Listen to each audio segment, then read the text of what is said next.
Jóvenes de la Iglesia Pai, bienvenidos, mamá, papá, que me escuchas, gente nueva, gente que no los habíamos saludado, pero nos escuchan de diferentes partes del mundo.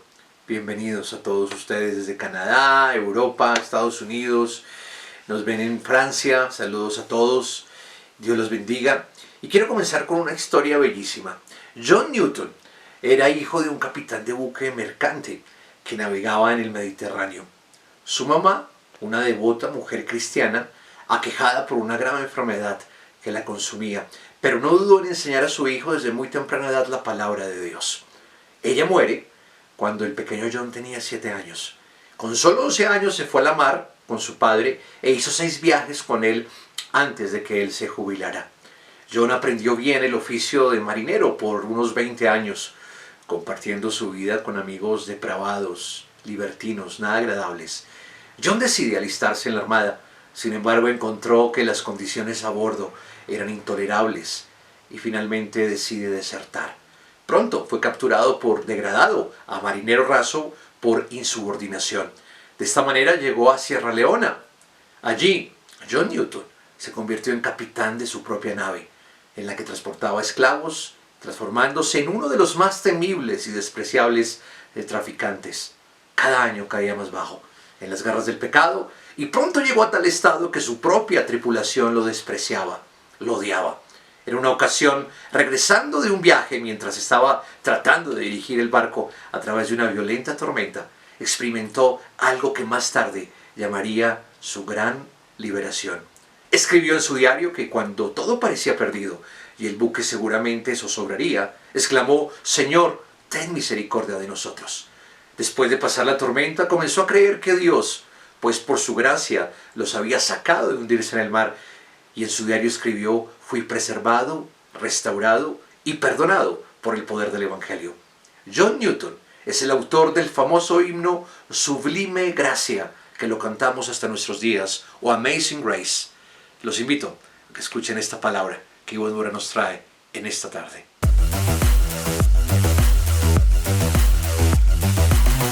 A lo largo de las Escrituras nosotros podemos encontrar que Dios ha apartado para la destrucción objetos, personas o grupos. Este es el caso de Josué capítulo 7. Allí encontramos el caso de Acán. El pueblo de Israel debía conquistar Jericó y de hecho lo hizo, pero no debía tomar nada de lo que estaba allí. Todo debía ser destruido menos Rahab y su familia. Sin embargo, Acán tomó lo que para Dios era anatema, es decir, una maldición. Y esto trajo para la nación y para la propia familia de Acán destrucción.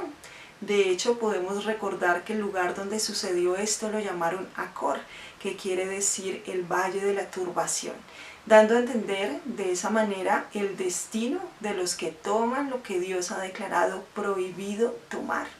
Así que cuando vamos nosotros al Nuevo Testamento, encontramos allí 2 categorías por las cuales Dios aparta para la destrucción. Número 1, el que no ama al Señor Jesús, como dice 1 Corintios 16:22. Y número 2, a los falsos maestros, a quienes llaman anatema. Gálatas capítulo 1 versículo 8 al 9 nos lo expresa. Así que el mismo Señor Jesucristo, recordemos, nos advirtió que se levantarían falsos cristos que hablarían falsedad, y cuando hablamos de falsedad hablamos de mentira, es decir, ese tipo de personas son hijos de su padre el diablo, como el mismo Señor lo expresó. Es pues entonces el engaño una característica principal de Satanás. Muchos voceros de Dios se van a presentar, pero no lo son. Segunda de Corintios capítulo 11 versículo 13 al 15 nos habla a nosotros de ángeles vestidos de luz, que vienen y se presentan en nombre del Señor, pero que en realidad su espíritu no es de Dios. Por eso quiero que me acompañes hoy a leer el libro de Gálatas. Allí en el capítulo 1, en el versículo 6 al 11, encontramos una palabra que es lo que nos convoca hoy en esta reunión para hablar acerca del Evangelio diferente. Quiero que me acompañes. Estoy maravillado de que tan pronto os hayáis alejado del que os llamó por la gracia de Cristo, para seguir un evangelio diferente. No que haya otro, sino que hay algunos que os perturban y quieren pervertir el evangelio de Cristo. Mas si aún nosotros o un ángel del cielo os anunciare otro evangelio diferente del que os hemos anunciado, sea anatema.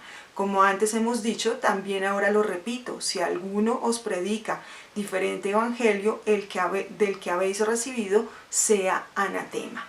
Y es que Pablo se estaba enfrentando en ese momento ante una difícil circunstancia en la iglesia de Galacia.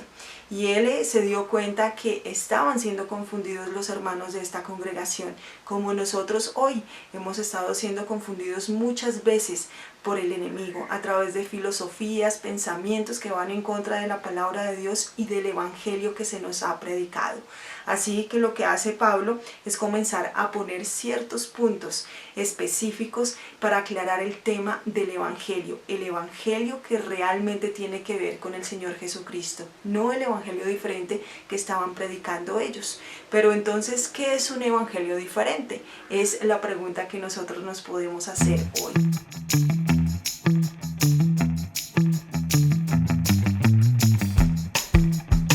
¿Qué es un evangelio diferente? Es aquel que no se ajusta a los fundamentos verdaderos. Es aquel que promueve las obras en vez de la gracia. Un evangelio diferente es aquel que es confuso, que está distorsionado, que está corrupto. Un evangelio diferente es el que predica doctrinas erróneas.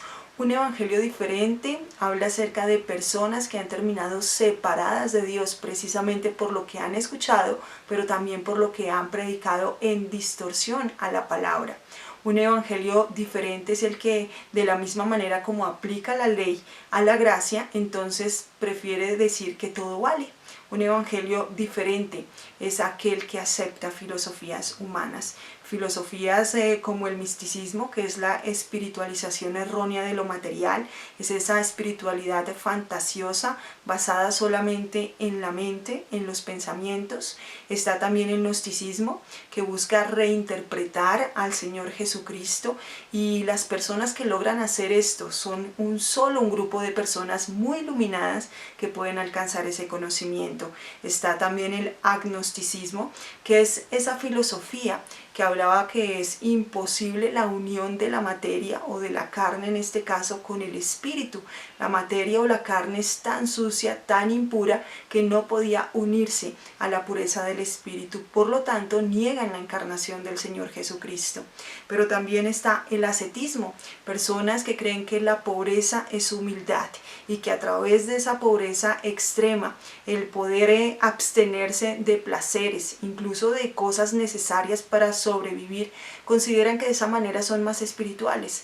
Pero como lo digo, estos son filosofías humanas que llegaron en ese momento a la iglesia de Galacia, pero que ahora también lo estamos viviendo en la cultura actual, que llegan a comprender o a distorsionar de tal manera el evangelio que nosotros hemos aprendido de la palabra de Dios, y entonces lo distorsionan, lo dañan, comienzan a hablar herejías y doctrinas erróneas que terminan confundiendo a las personas y por supuesto llevándolas a una separación de Dios. Por eso es necesario que nosotros aprendamos acerca de lo que sería el evangelio diferente, como ya lo vimos. Pero para que no caigamos en el engaño, ¿qué debemos hacer?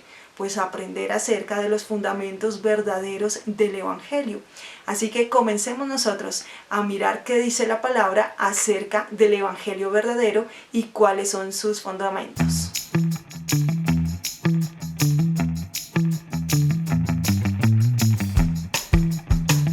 ¿Cómo vamos a evitar caer en el engaño? Dice la palabra, como ya lo leímos en Gálatas, que pueden levantarse ángeles o pueden llegar personas a predicarnos ese evangelio diferente.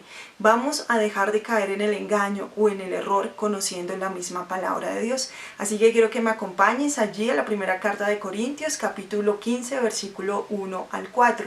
Dice la palabra: Además os declaro, hermanos, el evangelio que os he predicado, el cual también recibisteis, en el cual también perseveráis, por el cual asimismo, si retenéis la palabra que os he predicado, sois salvos, si no creísteis en vano. Porque primeramente os he enseñado lo que asimismo recibí, que Cristo murió por nuestros pecados conforme a las Escrituras, y que fue sepultado y que resucitó al tercer día conforme a las Escrituras.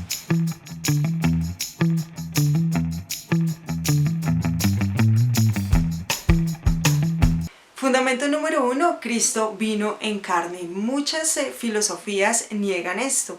Sin embargo, la palabra de Dios a nosotros nos afirma que el Señor habitó entre nosotros. Mira lo que dice Juan 1:14. Y aquel verbo fue hecho carne y habitó entre nosotros. Y vimos su gloria, gloria como el unigénito del Padre, lleno de gracia y de verdad. Mira cómo está expresado en la versión Palabra de Dios para Todos. La palabra se hizo hombre y vivió entre nosotros, lleno de generoso amor y verdad. Vimos su esplendor, ese esplendor que pertenecía al único Hijo del Padre. Cuando nosotros vamos a los evangelios, encontramos en el evangelio de Lucas y de Mateo que se nos expresa cómo fue el Señor Jesucristo concebido por el Espíritu Santo. Era necesario que esto ocurriera de esta manera, pues si no hubiese nacido común y corriente como un hombre normal, es decir, muerto en sus delitos y pecados. Recordemos que a nosotros la palabra de Dios también nos dice que por un hombre entró el pecado y por él al mundo, es decir, todos nacemos con la naturaleza de la muerte, la naturaleza de pecado. Así que es necesario que el Hijo del Hombre, al identificarse con nosotros a través de su encarnación, entonces tenga una naturaleza diferente, la naturaleza del Padre, la naturaleza de la vida. Por eso también es necesario para nosotros el nuevo nacimiento, sin el cual entonces no podríamos obtener la vida de Dios, no podríamos ser regenerados en nuestro espíritu, por lo tanto no tendríamos vida eterna. Por otra parte, el Hijo de Dios tenía que haber nacido de una virgen para que se cumpliese lo dicho en la Escritura, pero también era necesario que el Hijo del Hombre se nos expresara 100% hombre, 100% Dios. Hubo también un pensamiento que creció en la edad de la iglesia primitiva y era acerca de que Jesucristo podía ser 50-50, 50% Dios, 50% hombre, pero no, Él fue 100% Dios, 100% hombre, no dejando de lado su naturaleza divina, pero tampoco dejando de lado su naturaleza humana. Era necesario que esto se produjera de esa manera para identificarse con nosotros en todas las cosas, como dice la palabra, pero sin pecado. Ahora, Él no podía ser nuestro mediador. Recordemos que Jesucristo es el gran mediador entre Dios y sus hijos, entre Dios y los hombres. Si el Señor Jesucristo no se hubiese encarnado y no hubiese nacido de la manera como lo estamos contando en este momento y como nos lo dice la palabra de Dios, es imposible entonces que Él fuese nuestro mediador. Si Cristo nos hubiese humanado, entonces no hubiese sido posible la redención.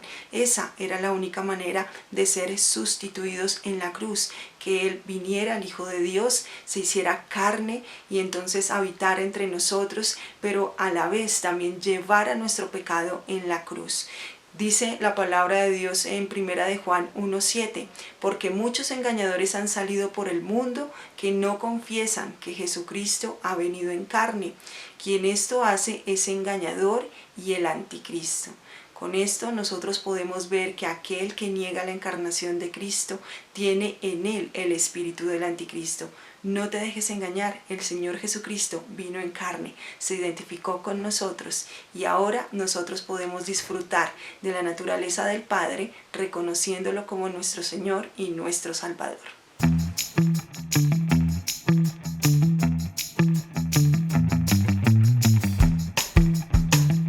Fundamento número 2, Cristo murió por nosotros. Este hecho también lo niegan muchas personas, pero en la palabra de Dios tenemos muchos testigos oculares, dentro de ellos el apóstol Pedro. Allí en su primera carta, en el capítulo 2, en el versículo 24, él nos cuenta lo siguiente: Él mismo en su cuerpo llevó al madero nuestros pecados, para que muramos al pecado y vivamos para la justicia.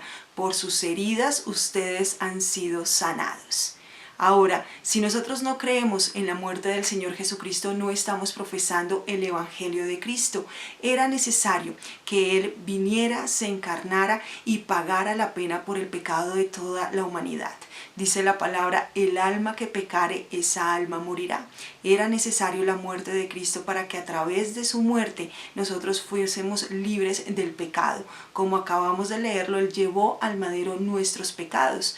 Por medio de su muerte nosotros fuimos libres de la maldición.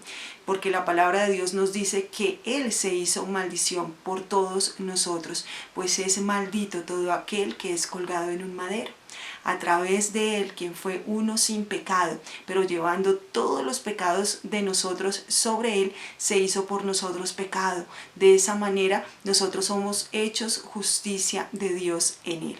Así que es necesario creer en que el Señor Jesucristo realmente murió por nuestros pecados, que Él pagó allí todo lo que las demandas de justicia del Padre Celestial necesitaba. Por lo tanto, así como dijo el Señor Jesucristo, toda la obra fue hecha, consumado es. Tú y yo hoy debemos creer este fundamento. Cristo murió por nosotros.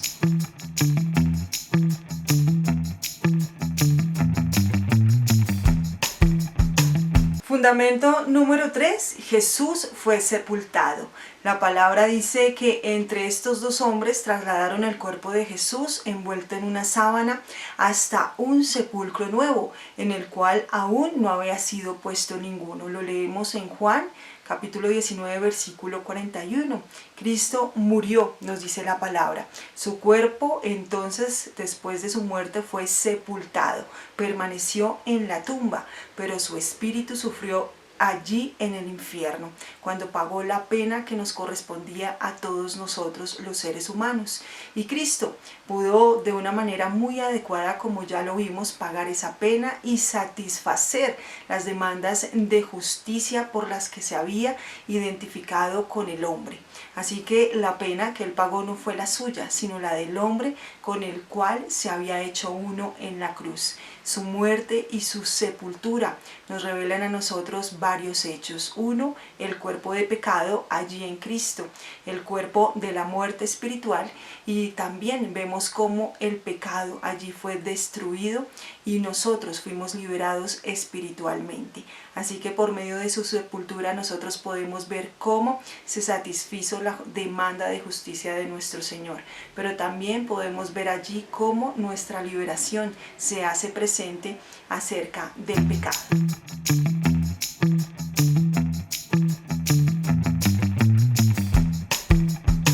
Fundamento número 4. Jesús resucitó.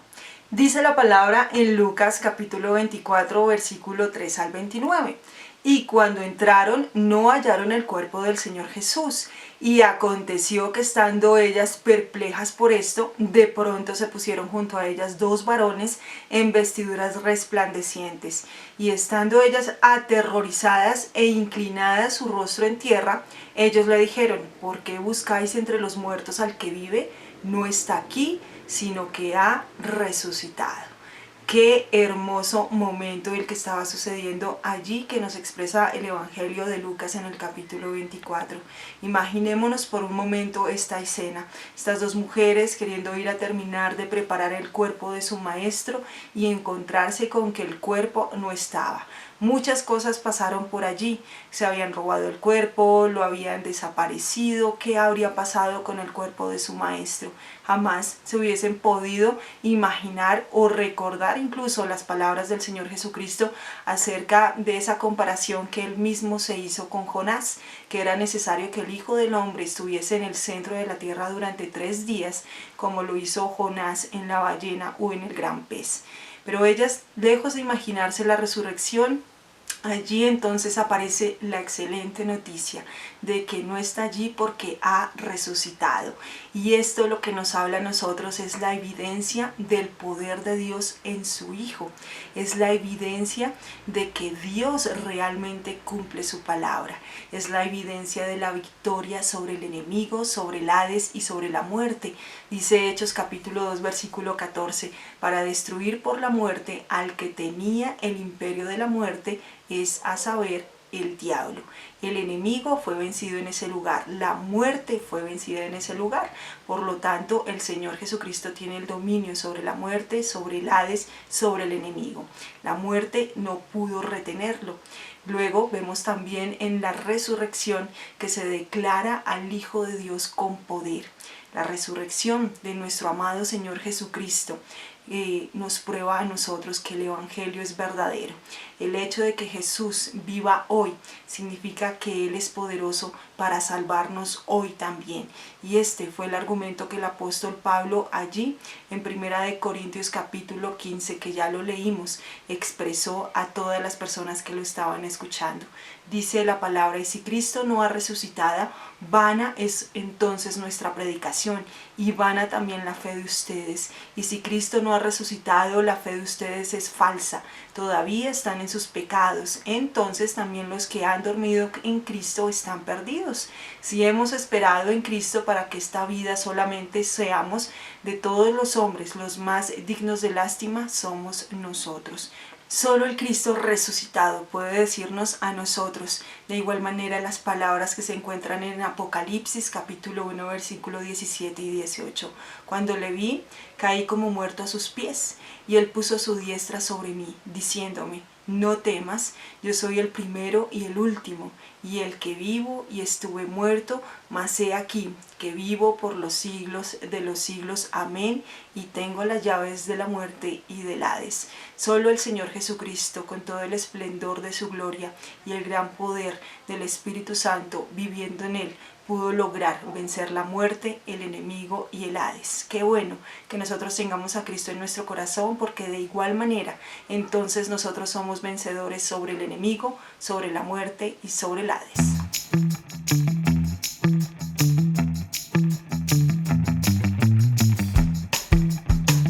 Fundamento número 5, el Señor Jesús fue exaltado por el Padre. En Efesios capítulo 1 versículo 19 al 21 nosotros podemos leer allí cómo el poder, la grandeza del poder de Dios operó en Cristo, resucitándole de los muertos y sentándole a su diestra en los lugares celestiales. Esta palabra es fundamental para nosotros, porque ese poder que levantó a Cristo es el poder de Dios, y es el poder que levanta al Señor Jesucristo sobre el enemigo, no solo en ese momento de la historia, sino en toda la historia de la humanidad. Pero también esto quiere decir que el Señor Jesucristo está sobre todo principado, sobre toda autoridad, sobre todo poder, sea legítimo, sea ilegítimo, sea leal o no sea leal.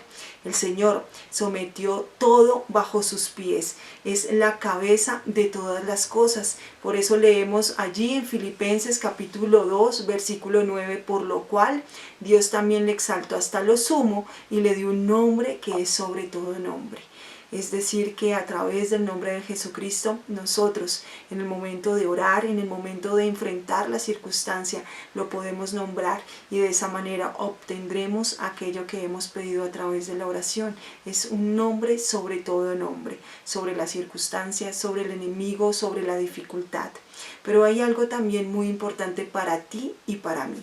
Y es el hecho de que nosotros podamos entender hoy con la convicción de nuestro espíritu que juntamente con Él nos resucitó nuestro Padre Celestial, y asimismo nos hizo sentar en los lugares celestiales con Cristo Jesús. Es necesario que nos identifiquemos con el Señor Jesucristo, porque fuimos resucitados para vivir en Cristo, para vivir en la libertad con que Cristo nos ha hecho libres. Allí, lejos de la oscuridad, lejos del pecado, para ahora vivir para Cristo.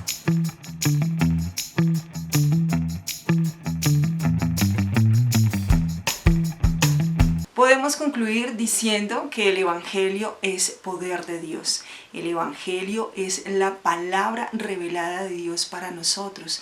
Es la palabra viva, la palabra viviente. Me gusta muchísimo lo que dice allí la palabra de Dios en Romanos capítulo 1 versículo 16, porque nos habla acerca del poder del Evangelio, un poder transformador. Mira lo que dice este versículo: porque no me avergüenzo del Evangelio, porque es poder de Dios para salvación a todo aquel que cree, al judío primeramente y también al griego. Quiero que repitas conmigo: el Evangelio es poder de Dios. Vuélvelo a decir, el Evangelio es poder de Dios. Repite de nuevo, el Evangelio es poder de Dios. Esta palabra poder que aparece en este versículo viene de una palabra griega que es dunamis. Dunamis habla del poder para transformar, el poder para cambiar, el poder de la buena noticia. Evangelio, del griego evangelio, habla de la buena noticia. Y es una buena noticia para aquel que está enfermo porque ahora tiene el derecho legal de su sanidad. El Evangelio es una buena noticia para aquellos que tienen problemas financieros, para esa libertad económica que tanto han anhelado, porque ahora tenemos el derecho legal de ser prosperados. Pero también el Evangelio es una buena noticia para todos aquellos que han sido cautivos en sus pensamientos y que ahora son libres. ¿Por qué? Porque el Señor nos ha trasladado del reino de las tinieblas al reino del amado Hijo. Pero también el Evangelio es la buena noticia para aquellos que han sido quebrantados en su corazón, aquellos que han sido maltratados, abusados, heridos, aquellos que han sido rechazados, aquellos que han sido aislados, aquellos que han caído cautivos de la amargura, de la ira, de la falta de perdón, de la baja autoestima, de la inmoralidad sexual. El Señor Jesucristo vino como la buena noticia viviente. Es poder de Dios el Evangelio, un Evangelio transformador. Recuerda, dunamis, el poder que transforma y cambia nuestra vida. Con esto quiero terminar con una oración, así que ahí donde tú te encuentras, cierra tus ojos y si estás con alguien, toma sus manos. Si tienes a alguien que quieras compartir el Evangelio, no desaproveches la oportunidad, porque el Evangelio es poder de Dios, transforma vidas, cambia vidas y sobre todo a través de él nosotros podemos tener esa vida abundante en nuestro Cristo. Cierra los ojos conmigo. Señor, gracias te damos por tu palabra, porque tu palabra es verdad. Señor, tu palabra es vida, son espíritu y son vida. Señor, tu palabra nos cambia, nos transforma, nos libera. Señor, rompe las cadenas de cautividad. Gracias, Padre de la Gloria, por amarnos primero, por enviar a tu Hijo Jesucristo a morir por nuestros pecados. Señor, hoy he aprendido, Padre de la Gloria, los fundamentos del verdadero Evangelio, que el Señor Jesucristo se encarnó, que murió por nosotros en la cruz, que fue sepultado, que resucitó al tercer día y ahora está en los lugares celestiales exaltado por ti, amado Padre. Gracias, Señor, porque también me enseñas en tu palabra que debo identificarme con el Señor Jesucristo en su muerte, en su resurrección, Señor, y en su exaltación. Gracias, Señor, porque tú me amaste primero y permitiste que la buena noticia, Señor, me encontrara. Gracias por buscarme, por llevarme hasta el buen pastor que es Jesucristo. Señor, gracias te damos en el nombre de Jesús por todas aquellas personas que están viendo este mensaje, Señor. Hoy te pedimos que una bendición sobrenatural llegue a su vida, que la buena noticia se haga presente en ellos a partir de hoy y que cambie su vida para siempre, Señor. Gracias por tu poder, Señor, porque tu Evangelio es poder de Dios. Te alabamos y te bendecimos en el nombre de Jesús. Amén.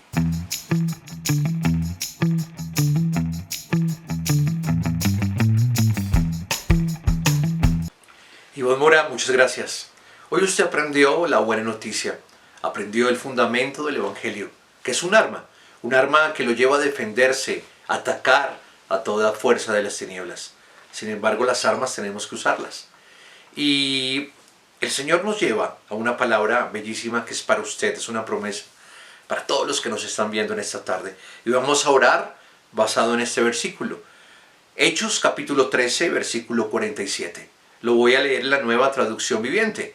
Dice la palabra: pues el Señor nos dio este mandato cuando dijo: yo te he hecho luz para los gentiles, a fin de llevar salvación a los rincones más lejanos de la tierra.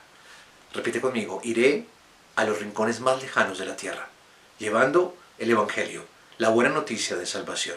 Padre, te damos gracias por tu palabra. Gracias, Señor, porque aprendimos hoy lo que es el fundamento, el mayor regalo que nos has dado, donde nunca nos avergonzaremos, nunca nos sentiremos presionados. Hoy oramos, Señor, por estos chicos, por estos hombres y mujeres que hoy quieren consagrar su vida para expandir el Evangelio, donde también aprendieron lo que es tu palabra, esos 5 pilares, Señor. Padre, en el nombre de Jesús bendigo sus familias. Declaro que toda inseguridad, que toda depresión, que toda inquietud, zozobra, miedo, Señor, que están pasando en sus mentes, está siendo expulsado en esta hora en el nombre de Jesús. Padre, gracias Espíritu Santo porque tú vives en nosotros y tu palabra dice que donde está el Espíritu de Dios hay libertad. Oramos en este momento por las peticiones que nos están escribiendo nuestros hermanos a través de este canal, Señor. Padre, bendice la obra de las manos de estas familias. Yo declaro para estas familias bendición, sobreabundancia. Atamos al devorador, atamos al espíritu de ruina, escasez, pobreza. Hoy declaro, Señor, que en esta crisis tú abres caminos en el desierto. Tú traes bendición del norte, del sur, del oriente y del occidente. Declaro que hay jóvenes que llevan mucho tiempo sin trabajar, que no saben qué hacer en su vida, pero tú renuevas su mente, Espíritu Santo, en esta hora, y declaro que se abren las puertas laborales, puertas de empleo, puertas de trabajo en esta hora. Hay una promoción, hay nuevas oportunidades, Señor, en el nombre de Jesús. También oramos por los enfermos, por las personas contagiadas. Declaramos lo que dice tu palabra, Señor, en el Salmo 107, verso 20. Envió su palabra y los sanó y los libró de su ruina, Señor. Gracias porque a través de tu palabra, a través de tu sangre preciosa, a través del poder del Espíritu Santo, somos más que vencedores por medio de aquel que nos amó. Declaro sanidad, salud, liberación, restauración. Oramos por esas familias con contiendas, con celos, con envidias, con maltrato social, verbal, psicológico, Señor. Declaramos que hay unidad porque tú eres la roca de nuestras familias y tú quieres bendición para nuestras familias, Señor. Esa promesa que está en el Salmo 128, esa promesa, Señor, que está para nuestras vidas. Tu palabra dice, joven fui y he envejecido, pero no he visto justo desamparado, ni su descendencia que mendigue pan. Hay bendición para las familias en el nombre de Jesús. Te damos gracias, Señor. Amén y amén. Oramos también, si usted nos visita en esta reunión por primera vez, quiero preguntarle si quiere cambiar su vida, si quiere aceptar a Jesucristo como su Señor y Salvador personal. Si su respuesta es un sí, le voy a guiar en esta oración, usted la va a repetir a medida que voy hablando, pero lo va a declarar con fe, en el nombre de Jesús, creyendo. Cierre sus ojos y repita conmigo: Señor Jesucristo, hoy te pido perdón, hoy te acepto como mi Señor y mi Salvador personal. Creo con mi corazón que tú eres el Dios que te encarnaste, que caminaste por este mundo, que moriste en la cruz del Calvario, pero que al tercer día fuiste levantado de los muertos. Hoy sé que eres el Hijo de Dios y sé que la sangre que derramaste en la cruz hoy me limpia de todos mis pecados que he cometido hasta el día de hoy, consciente e inconscientemente. Escribe mi nombre en el libro de la vida y no lo borres jamás. Hoy reconozco que tú, Jesucristo, eres mi Dios, mi Señor, mi Padre, mi amigo, mi Salvador, mi proveedor y mi sanador. Espíritu Santo, séllame con tu Santo Espíritu. Ahora que vives en mí, glorifícate. Lléname de tu presencia cada día de mi vida, en el nombre de Jesús. Amén y amén. Si tú has hecho esta oración, te invitamos a que nos escribas a este WhatsApp. Queremos comunicarnos contigo. Bueno, nos vemos mañana a las 7 de la mañana en este canal con la predicación del pastor Enrique Torra. Y en 8 días, como siempre, a las 4 de la tarde. Que el Señor los continúe bendiciendo y tengan una tarde y fin de semana, este puente, bendecidos, llenos de su presencia.